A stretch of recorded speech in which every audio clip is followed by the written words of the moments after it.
Hey mere mortals, Steve Ramsey here. Have you ever looked at a piece of furniture and thought, hey, I could probably make that? Well, guess what?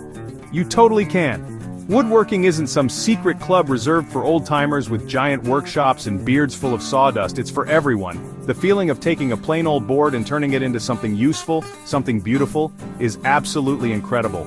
It's a superpower you didn't know you had.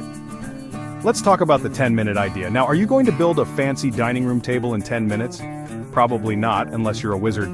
But the planning part, that can be super fast. We're talking about simple, fun projects that don't require a ton of time, money, or complicated tools. Think about a small bookshelf, a simple step stool, a phone stand, or a cool-looking box. Alright, let's talk about choosing your first mission. This is a crucial step, and my best advice is this: keep it simple. I know it's tempting to want to build that epic live-edge river table you saw online, but that's like trying to run a marathon when you've never even jogged to the mailbox. A great way to find project ideas is to look around your own home. What do you need? Do your books need a small shelf to live on? Is your phone always lying flat on the counter? A simple phone holder is a fantastic first project. Do you need a little stool to reach that top shelf in the kitchen? Perfect. Let's also think about the wood. For your first few projects, you don't need to break the bank on exotic hardwoods. Head to your local home improvement store and look for common pine boards. You can usually buy them in standard sizes like a 1x4 or a 1x6, which, confusingly, are actually 3/4 of an inch thick. Welcome to woodworking. You can't build stuff without tools, but you don't need to go out and buy a workshop's worth of equipment. Let's talk about the absolute essentials, your new best friends in the world of woodworking. First up, you need something to measure with. A good quality tape measure is non-negotiable. Get one that's at least 12 feet long with clear, easy-to-read markings. While a power saw is fast, you can absolutely start with a good handsaw. Look for a basic panel saw or a Japanese pull saw. Pull saws are fantastic for beginners because they cut on the pull stroke. To hold your wood steady while you cut, you'll need a couple of clamps. Clamps are like extra hands in the workshop. You can never have too many. For simple projects, all you need is some wood glue and a hammer. Wood glue is incredibly strong. When it dries, the glued joint is often stronger than the wood itself.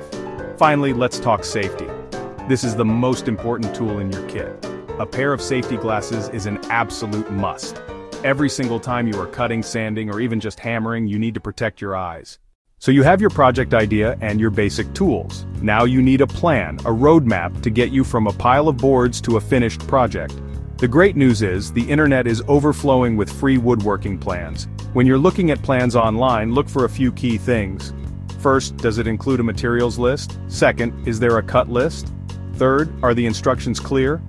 But what if you can't find the exact plan you want? This is where you get to be the designer. Drawing your own plans is not as scary as it sounds. All you need is a piece of paper, a pencil, and a ruler. It's one of the most empowering skills you can learn.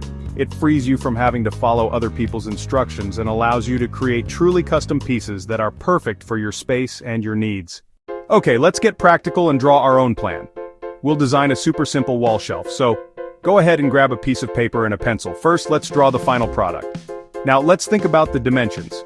Let's say we want the outside of the shelf to be 24 inches long and 8 inches tall, and we want it to be deep enough for a paperback book, so let's say 6 inches deep. Now comes the fun part, which I call exploding the drawing. We're going to draw each individual piece that we need to cut. We have a top, a bottom, 2 sides, and a back. This is where you have to think a little. The total height of our shelf is 8 inches, but the top and bottom pieces will sit on top of and below the side pieces. So we subtract that 1.5 inches from our total height of 8 inches. Now look at your paper. You have a drawing of each piece and its exact measurements. That's it. You've just created a custom woodworking plan. This is your cut list. This is probably the most famous saying in all of woodworking. Measure twice, cut once.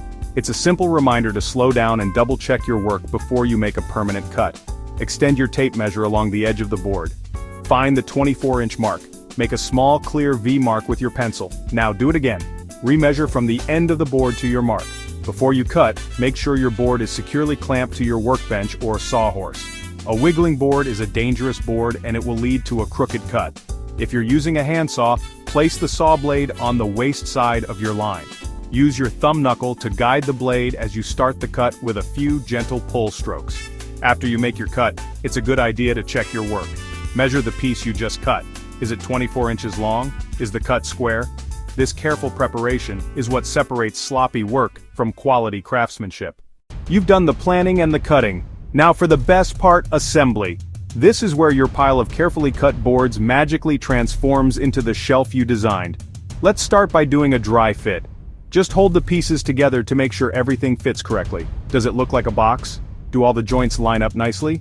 A dry fit helps you spot any problems before they're permanently glued together. Once you're happy with the dry fit, it's time for glue. Wood glue is your best friend for creating strong, lasting joints. Run a thin, even bead of wood glue along the bottom edge of one of your side pieces. Now place that glued edge onto the bottom board, right where you want it to go. Use your combination square to make sure the sides are perfectly 90 degrees to the bottom board. Now we need to hold it all together while the glue dries. This is where clamps come in handy. If not, don't worry. We can use a few small nails or brads to hold the joints together. Finally, let's attach the back. Run a bead of glue all along the back edges and carefully place your plywood back piece into position. Now, the hard part. Walk away. Let the glue dry completely. Your shelf is built. It's strong and functional, but now we can make it look amazing. This stage is all about finishing, and it starts with sanding. Sanding smooths out any rough edges, erases pencil marks, and prepares the wood to accept a finish. Start with a medium grit sandpaper, something like 120 grit. For an even smoother finish, you can move on to a finer grit sandpaper, like 220 grit. This will really polish the surface and make it feel silky smooth. Now it's time to apply a finish. The finish protects the wood from moisture and dirt, and it also brings out the natural beauty of the grain. For a beginner, one of the easiest finishes to use is a simple wipe-on oil finish. Just pour a little bit of the oil onto a clean lint-free rag and wipe it onto the wood. Apply a liberal coat, let it soak in for about 10 to 15 minutes, and then use a clean rag to wipe off all the excess. Take a step back and look at what you've made. You took a raw piece of lumber, a simple idea, and with your own two hands, you turned it into a real functional object. That shelf isn't just a shelf anymore, it's a trophy. You learned how to plan, measure, cut, assemble, and finish a project from start to finish. Those are the core skills of woodworking, and you've got them under your belt now. Don't worry if it's not perfect. Does it have a small gap in a joint? Is there a little glue squeeze out you missed? Who cares? Those little quirks are what make it uniquely yours. They are the story of your learning process. So what's next? The possibilities are endless. Maybe you build another shelf, but this time you change the dimensions or add a divider. Maybe you tackle a small step stool or a set of bookends. I encourage you to share what you've made. Take a picture of your new shelf and show it to your friends and family.